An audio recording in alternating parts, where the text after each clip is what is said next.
Hey guys, and welcome back to geometry. Remember, we have our family tree, so hopefully you're adding this to your tree. Now we get into things that are a little bit different than what we're used to. We finished the parallelogram tree. Okay, the parallelogram tree is where all the things are parallelogram. So we had parallelograms.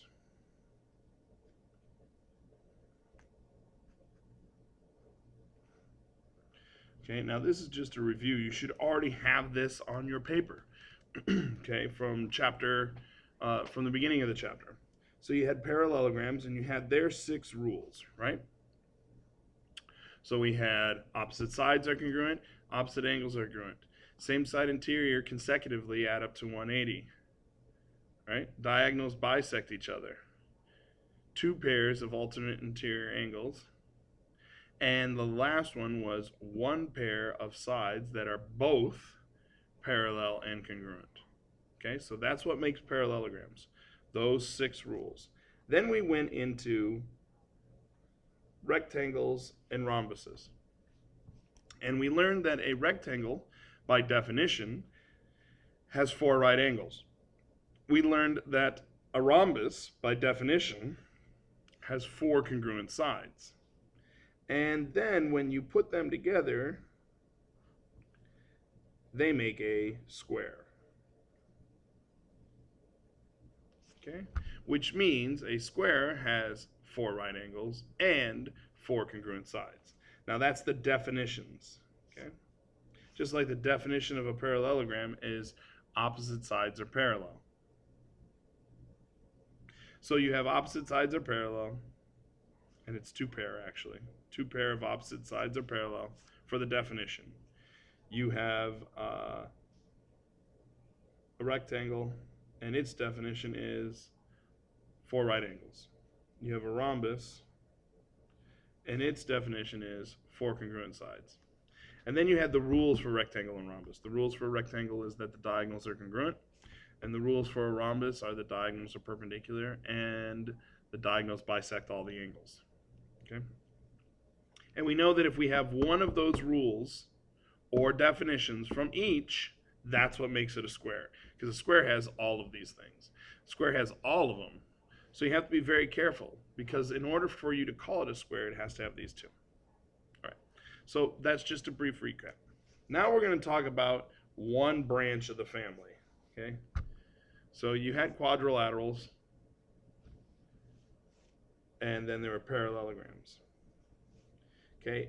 Now we're going to talk about another branch of the family. Now this branch is not a parallelogram. Okay. It's not a parallelogram. So you don't consider these parallelogram rules. And you'll understand why in just a second. These are trapezoids.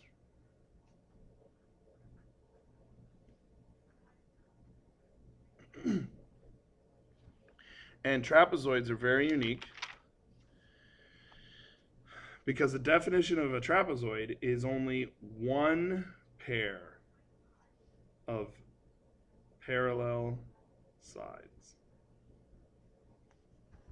Okay, 1 pair of parallel sides. That's why it's not a parallelogram, because a parallelogram has 2 pair of parallel sides. Trapezoid only has 1 pair. So if they give you 1 pair of parallel sides in a picture, like this,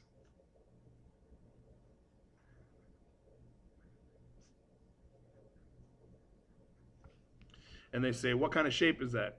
You have to call it a trapezoid. You can't call it a parallelogram unless you see 2 pairs of parallel marks, or one of the other rules is being followed. Okay, so this is the first trapezoid we talk about.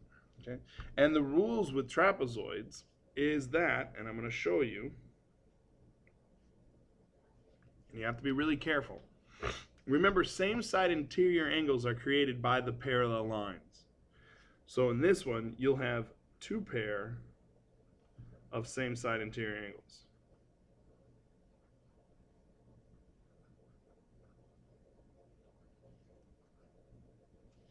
Okay, 2 pair of same side interior angles. Now notice, what word is missing from this? It would be the word consecutive. Okay, consecutive meant 1, 2, and 3. Okay, that's consecutive. Here, we're talking about 1 and 2, 3 and 4. These are just same side. Why are they not consecutive? Because this angle here is not going to add up to 180. Okay, these two that are on the parallel line, same side interior angles are two parallel lines and a transversal. So that means 1 and 2 will add up to equal 180, and 3 and 4 will add up to equal 180. But 1 and 3 will not. Okay? Whereas in a parallelogram, 1 and 3 and 1 and 2 added up to 180. Right? So that's the first rule. This is the definition. This would be the first rule. Okay? Same side interior angles add up to equal 180 degrees. All right. Now, from trapezoids, we move to something a little bit more familiar. In other words, this is the rule for every trapezoid. And then we get into isosceles trapezoids.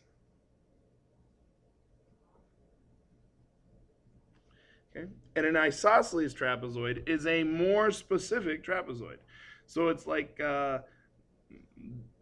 this family, and then they have another sibling. Okay? And in an isosceles trapezoid, by definition, is you have one pair of parallel sides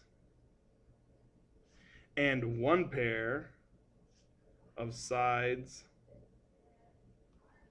not parallel. So I'm going to do that thing, this, not parallel, but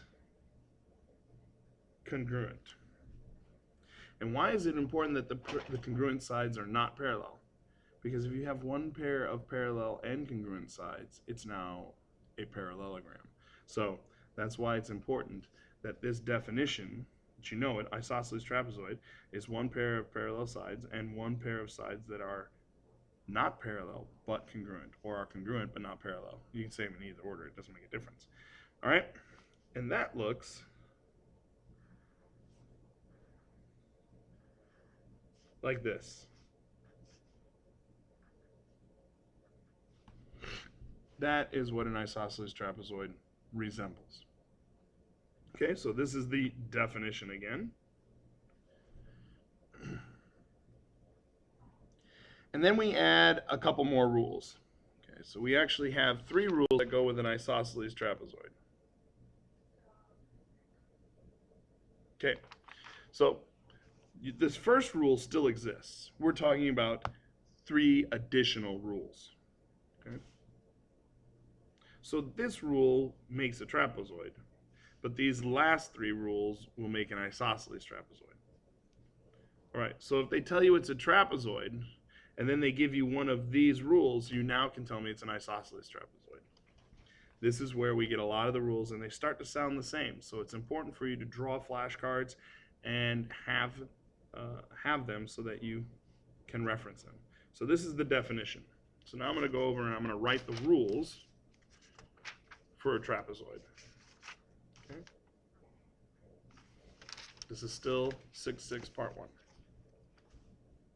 Okay, so here we go. Rule number 1. Your base angles are congruent. Now, the same side interior still add up to 180, but the base angles are the angles on the same parallel side.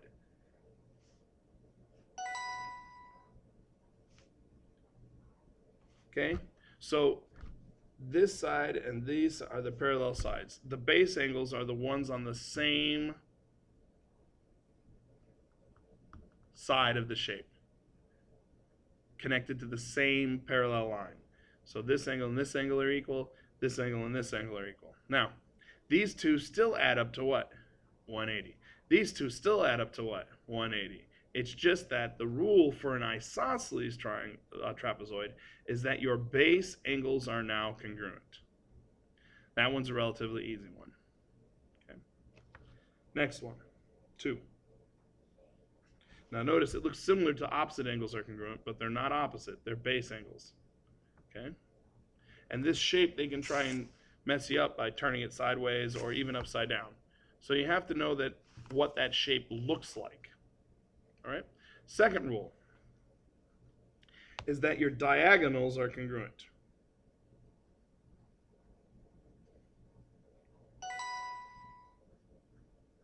Diagonals are congruent.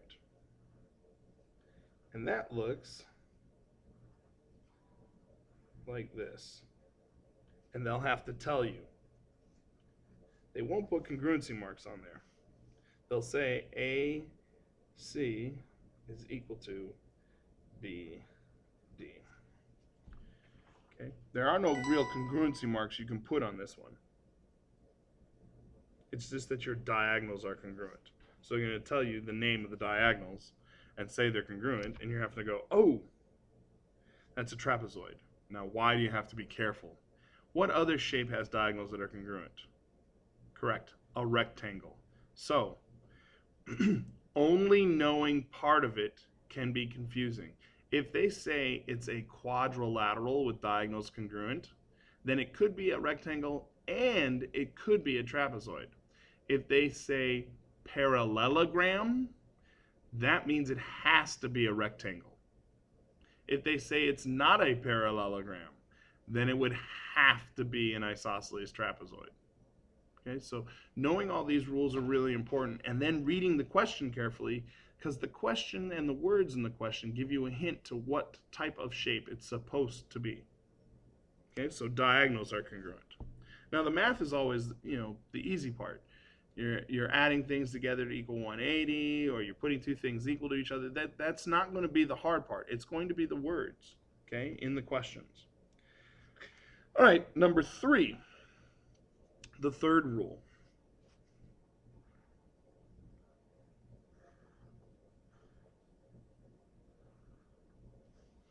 And I tell kids that this third rule deals with something we've already done. What is this line in the middle called? Hopefully you know that these are called midpoints. This is a midpoint. And when you connect two midpoints, you get a, correct, mid-segment. That means when you add this and this, and then divide it by 2, you will get the mid-segment. So then this is base 1 plus base 2 divided by 2 equals the mid-segment. That is the third rule. Okay? But how do you know it's a mid-segment? Hopefully you know it's a mid-segment because of the congruency marks. Now, does it have to be an isosceles trapezoid? No, it does not. Notice, as long as it's a connection of two midpoints. But this is a throwback rule. We've done this one before. Okay? You add the two things together and divide by 2. We've talked about this one before. All right? And in a triangle, it was similar because it was just the base divided by 2. Remember when we had it in a triangle, there were no 2 bases, correct? We had a mid-segment. You just took the base and divided by 2. So if this was 30, you divide by 2, and this is 15. It's the same rule. The only difference is this is 2 bases instead of just having 1. All right? Okay. Well, good luck on your work, and we'll see you tomorrow.